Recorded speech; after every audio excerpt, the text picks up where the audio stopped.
ගන්නවා ටික. යකෝ ඉතින් මේ 100ක් 200ක් මොනවාද? ගණින් කිඹුලා. යකෝ කිඹුලා වලින් ගෙඩියක් කීයද කියපන්. කන කිඹුලා නැද්ද මේ? අනික රුපියල් 200ට පාඩු ඉතලා අයිස් තියනව නෑ. ඉතින් මූට ගෙවන්නේ ලක්ෂයක් විතර.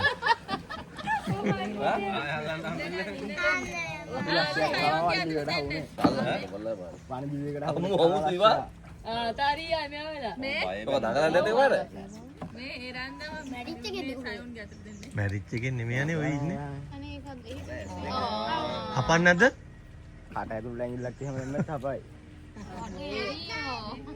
ඒකනේ. ඕකයි පොත් එක ඇඟිල්ල කඩලා ගන්න අපයි නේ. අතාරේ ඊට පස්සේ දුවන්නේ.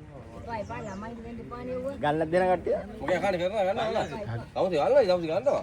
හරි නෑනේ බං මේ පොඩි සපෝට් එකක් දෙන්නේ. අවුලක් නෑ ඔයගොල්ලෝ ගන්නවා නම් ගන්න. ඒක වස්තල් නෑ.